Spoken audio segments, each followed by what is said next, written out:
Hello বন্ধুরা, কেমন আছো তোমরা সবাই? আশা করি যে যেখানে আছো ভালো আছো, সুস্থ আছো।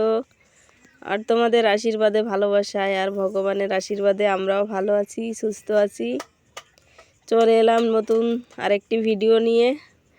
তো আমি এখানে পিঠা তৈরি করছি, তোমাদের সঙ্গে ভাবলাম একটু শেয়ার করি কেমনভাবে পিঠাগুলো আমি বানাচ্ছি। তো দেখো, এই পিঠাটাকে আমরা বলি রসপান পিঠা। তোমরা কে কি বলো জানি না, অবশ্যই কমেন্ট করে জানিও তোমরা কি নাম বলো এই পিঠাগুলোর। তো আমি কিভাবে কি দিয়ে বানাচ্ছি চলো তোমাদের সঙ্গে শেয়ার করছি।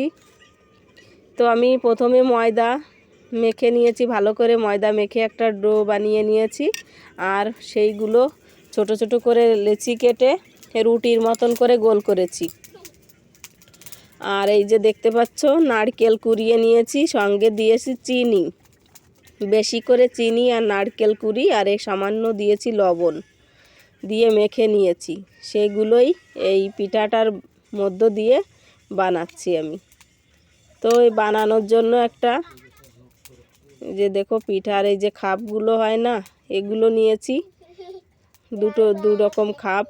তো কত সুন্দর লাগছে বলো পিঠাগুলো, দেখতে হেভি লাগছে। দেখো সবগুলো পিঠা আমার তৈরি করা হয়ে গেল। এখন আমি পিঠাগুলো তেলে দিয়ে ভাজি করব। তো জানো তো এই পিঠাগুলো খেতে না সত্যি খুব ভালো লাগে, আমার কাছে তো ভালো লাগে। কাঁচা নারকেল দিয়েছি আর চিনি দিয়েছি শুধু, আর সামান্য একটু লবণ।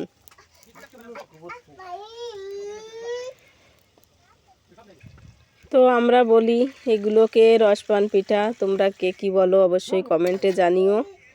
তো দেখো পিঠাগুলো আমি এখন এক এক করে ভালো করে তেলের মধ্য দিয়ে ভেজে নিচ্ছি। হালকা গরম তেল করে নিয়েছি, বেশি গরম করলে আবার পিঠাগুলো পুড়ে যেতে পারে, সেজন্য হালকা গরম তেলে পিঠাগুলো আস্তে আস্তে করে ভাজতে হয়।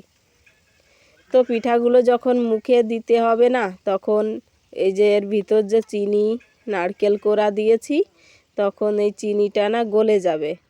এই যে তেলের মধ্যে ভাজা হচ্ছে, চিনিটা ভিতরে গলে যাবে, আর মুখে দিলেই রস বেরিয়ে চলে আসবে।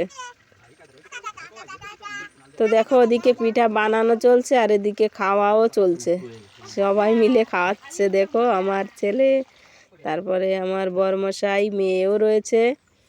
তো কেমন হলো পিঠাগুলো অবশ্যই কমেন্টে জানিও। আর তোমাদের পিঠা খেতে ইচ্ছে করলে আমার বাড়িতে চলে আসতে পারো, আমি অবশ্যই তোমাদেরকে পিঠা বানিয়ে খাওয়াবো। তো চলো, ভিডিওটি ভালো লাগলে অবশ্যই লাইক